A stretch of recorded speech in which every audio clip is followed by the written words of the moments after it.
Bonjour, bonjour tout le monde. J'espère que vous allez bien en ce vendredi 13. J'espère que ça vous portera chance, même si la chance est ce qu'on essaye d'éviter pour gagner en trading. C'est plus la régularité et un système qui marche plutôt que la chance qu'il faut viser, mais bon vendredi 13 quand même. Donc toujours ce dollar qui a connu hier un dépassement, un franchissement de cette barrière à 104 et qui a accéléré à la hausse. Il est stable ce matin lors de la session asiatique et la session européenne, mais il reste sur des niveaux très élevés. Cet après-midi, indice du Michigan pour finir la semaine. On va voir tout ça en graphique. Avant ça, l'avertissement sur les risques.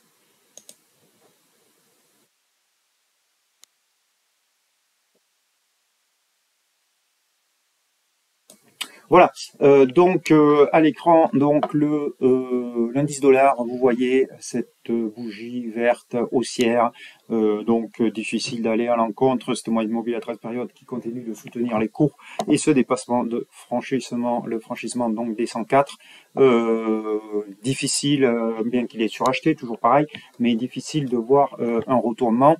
Les idées que je vous avais données hier se sont plutôt bien passées, on va voir ça tout de suite avec, on va commencer par par l'euro, comme d'habitude. On va garder les bonnes habitudes. Hop là. Donc l'euro qui a, je vous avais dit, donc si cassure des 1,0470, le support suivant était le plus bas de janvier 2017 à 1,0340. On y est allé directement au plus bas. On a fait 1,0354. Donc, j'espère que vous avez profité de ce mouvement gagnant. Alors, on n'a pas fait un 0,340 pile, bien sûr, parce que ça s'arrête toujours avant. Le mouvement n'est pas encore fini. Hein. La bougie du jour, c'est une mais il y a les États-Unis encore cet après-midi, on peut y aller à 1,0340. Bon, personnellement, quand on passe de 1,0470 à 1,0340, on n'est plus à 10 ticks près, donc on prend ses gains. Et puis, on sort ou alors on vise la cassure carrément dès 1,0340. Alors, cette cassure, je pense pas qu'elle va avoir lieu dans les prochaines heures parce qu'on est quand même assez survendu et on est sur vous allez voir, on est sur un support quand même très important puisque regardez, vous avez ce plus bas de 2016-2017, décembre 2016, janvier 2017, et après c'est un petit peu le vide jusqu'à quasiment la parité. Il y a un petit après il y a un support, un petit support à 0,96. La parité, c'est pas vraiment un support technique, c'est plus un support psychologique. Il y a beaucoup d'expiration d'options parce que c'est un chiffre clé, mais techniquement le support d'après, il est plutôt sur 0,96. Donc je pense que quand même, on va un petit peu se stabiliser, même si je reste baissier sur l'euro-dollar. On va voir ce qui se passe au contact des 1,0340. Donc vous avez le choix, soit vous êtes comme moi et vous sortez de la position si vous l'avez prise sur la cassure des 1,0470, soit vous pensez que ça va aller encore plus bas à moyen terme. Dans ce cas-là, vous pouvez garder cette position et vous permettre éventuellement un rebond. C'est à vous de voir selon votre horizon de temps et votre money management. Sur le câble, même scénario. Alors là, on a cassé le support de juin 2020 et on se rapproche du support de mai 2020 qui est à 1,2080. Même chose, sur vente, attention, peut-être une divergence qui pourrait se mettre en place, on n'en est pas encore là. Et donc l'objectif 1,2080. Je vous avais donné deux idées de trading hier sur deux plans de trading sur l'AUD dollar qui là encore se passe plutôt bien. L'objectif est à 0,6775. Donc pas de changement, hein. On reste baissier sur l'AUD dollar.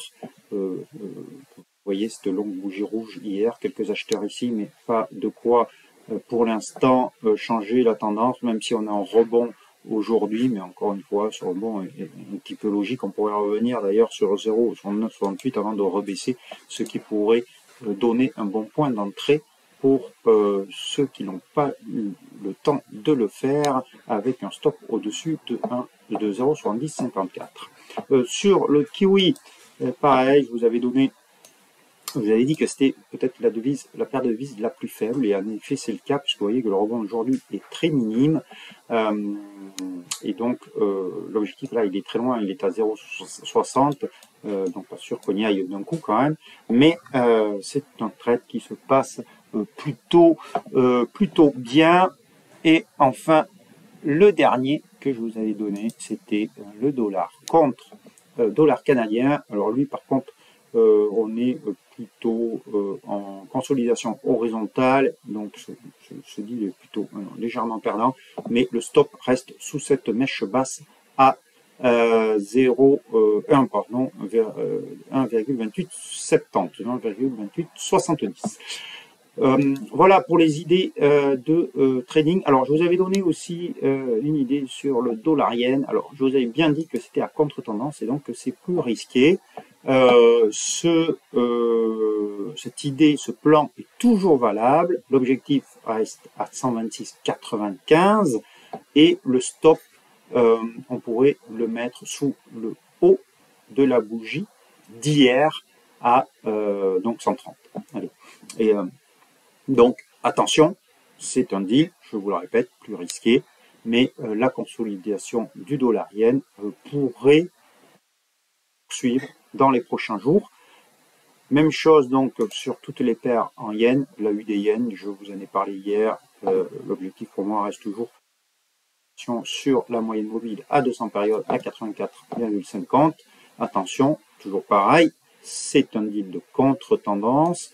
La livre yen, alors là, on a quasiment fait l'objectif qui était la moyenne mobile à 200 périodes. Donc, bon, on s'est arrêté à quelques ticks près, puisque on a fait 155,52 au plus bas, et la moyenne mobile est à 155,25. Au bénéfice, sinon je pense qu'on peut aller tester ce niveau des 155,30, mais attention, hein, on est sur un deal là encore de contre-tendance, donc ça pourrait reprendre à tout moment. Et enfin l'euro-yen, lui est donc cette longue maraboutou baissier qui reste d'actualité, ce rebond logique après une telle baisse, mais le risque est d'aller voir les 131, qui est le passage de la moyenne mobile à 200 périodes. Donc, là aussi, trade de contre-tendance, attention, mais baissier, euro-yen, pour rejoindre peut-être 131.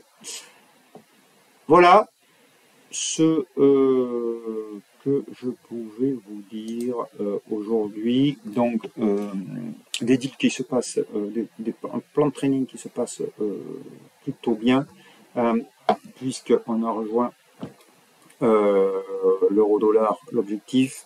L'AUD dollar se passe bien, toujours correct, donc en baisse, kiwi en baisse, les paires contre yen aussi. Donc, pas pour l'instant lieu de changer. Cet après-midi, donc l'université du Michigan. Sinon, on va peut-être assister à un petit rebond sur les indices. Donc, une correction aussi sur les devises, comme je vous l'ai indiqué. Je vous souhaite un très bel après-midi, un très beau week-end, et on se retrouve lundi pour de nouvelles aventures sur le Forex. Ciao, ciao.